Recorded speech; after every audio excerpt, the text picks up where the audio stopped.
Welcome to Peep This Out Reviews with Ian K. Stay frosty. Looks like Sonic's got a couple of new snackable side items on the menu, and since I'm a fan of both mac and cheese and chili, we're going in on both. So let's check these out. We've got the bacon mac and cheese bites and the chili cheese bites from Sonic, and they're looking pretty crispy here. This is actually a small order for each of them, $1.99 a piece. Starting off with the chili cheese bites here. Let's lift one of these up. Essentially, it's exactly what it says, guys. We've got some chili, we've got some cheese on the inside of a breaded coating and fried up to a crispy golden brown. Not too bad there. 4 pieces on a small piece order here. Let's go into the next ones. We've got the bacon mac and cheese bites, and this is how you can tell them apart naturally. I like how they're like in little cheese wedge forms here, which is kind of cool. Mac and cheese and some bacon bits on the inside of, again, crispy fried coating. Looking very, very nice. Counted these off, it looks like I've got about 5 pieces in here, so for $1.99, not too bad. Let's give these a go and see if they're gonna deliver the flavor though. These are the all new bacon mac and cheese bites and the chili cheese bites from Sonic. Something snackable. Let's peep out this flavor.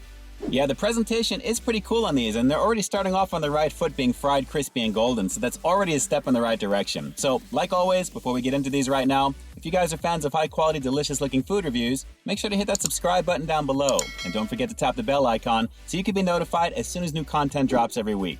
So out of the two, I think I'm going to start off with the chili and the cheese ones, just to give that a go here. Mac and cheese is obviously my favorite. Hopefully that's going to be. But let's start off with the chili cheese bites here and see how amazing this is. Here we go, the new snackable items over here at Sonic.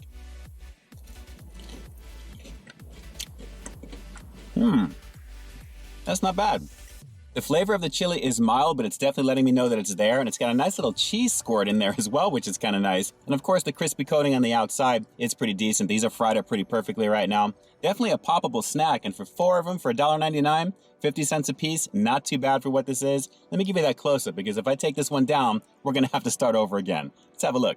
Well, I've got some cheese remnants on the inside, but what I'm really getting here is lots of nice chili spices and a very decent amount of filling, even though it looks like I've hollowed this one out slightly here. But I have to admit, the crispy coating is very poppable, very snackable. The flavor on its own is not detracting from the chili, and the overall saltiness is not bad for what these are.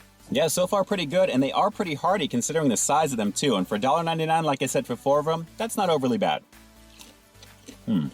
All right, let's go for one more bite and one more close-up, and I'm going to grab this one right over here because it's definitely the biggest of the group out of the ones that are here. But don't get me wrong, there's a pretty decent amount of filling in these. Here we go. Nice. Yeah, I'm definitely liking these, and as for the overall coating, let me also say that this actually reminds me of panko breading. It's got a lot of crumbs to it. It doesn't really feel like it's just plainly fried. It's got something extra, and it really does add to the overall flavor of the chili along with that cheese. These are pretty tasty. They really are. All right, so as tasty as those are, I've got some high hopes for these bacon mac and cheese bites right now, and already I can tell by the coating, it's definitely going to be different compared to that one there. So I like the difference already. I love the wedge shape. Let's give it a go. It's the bacon mac and cheese bites here at Sonic.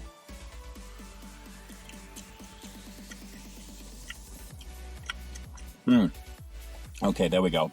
I wasn't really getting anything except breading initially, and then I started tasting a little bit of bacon. Wasn't getting the cheese right away, but then the cheese came up on the back end. So this one feels a little bit more subdued, but I am tasting the type of noodle that it's got in here. And it's not super soft, it's not super firm either. Let's go a little further in, we'll give you that close-up.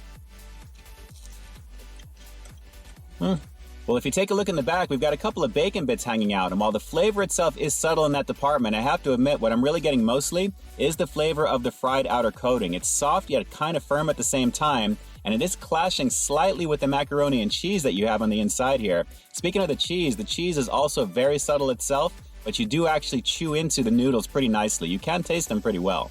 My only major gripe with this though is I'm not getting a lot of cheesy flavor. I'm not really feeling like I'm having like a fried mac and cheese type of situation here with a little bit of bacon. It's really more of the bacon type flavor and the fried outer coating with some little chewy noodles on the inside there. That's pretty much what I'm getting. Let's keep going with it. Yeah. I mean, I actually had just a little bit more cheese in that as well, but it's just not super pronounced. That's the only thing. Let's go for another bite of this one here. I'll give you the other close-up to finish this one out, and then we'll give these a rating. But so far, these are literally just okay. You know what I think this one needs is maybe a thicker type of cheese, maybe something a little bit sharper, a little bit more flavorful, but it really needs a little bit more to sell me on the idea that this is really macaroni and cheese on the inside. I like the bacon flavor, don't get me wrong, and the obvious coating that it's got is decent, but the overall flavor needs to be the star of the show, and that mac and cheese needs to be a little bit stronger in that department. Scratch that, a lot stronger. All right, so very simply rating-wise, for the chili cheese bites, a rock-solid 8 out of 10. All day long on this one, an easy recommendation. I don't think you really need any dips to go with this. Maybe ranch would go kind of nicely because of the outer coating. But the overall flavor delivers. It's a very nice chili flavor, and that cheese hit is a wonderful situation. As for the bacon mac and cheese bites, maybe 5 out of 10 at the most, guys. These are average at best. They're decent for what they are, especially to try them at least once. But again, you really need just a little bit more of a stronger type of cheese to really sell me on that mac and cheese there. Again, the bacon flavor is decent, but that's not why I'm buying this. I really want to try it for the mac and cheese, and I really wish it was a little bit stronger. Just okay, though. All right, so with that said, these were pretty fun to check out, but what do you guys think? Drop some comments down below. Are you excited to give one or both of these a shot? And if so, which one are you most looking forward to trying first? Drop those comments down below, and definitely let me know. And with that, this is Ian K closing out another episode of Peep This Out, bringing you brand new content every single week here on my channel. So why stay tuned for the next review coming real soon. In the meantime, stay frosty. Yeah, snackable for sure, and at $2 a pop a piece for a small order. That's a small price to pay if you're going to give these a shot. Hey, even if it's just one time. All right, guys, until next time, I'll talk to you soon. But hey, real quick before you go, and just in case you haven't already, take a look at the last review that I put out right up over here, along with what I think YouTube's going to recommend for you to check out as well. As always, I think you'll find something to like in both of them, and I'll definitely catch you in the next one. See ya.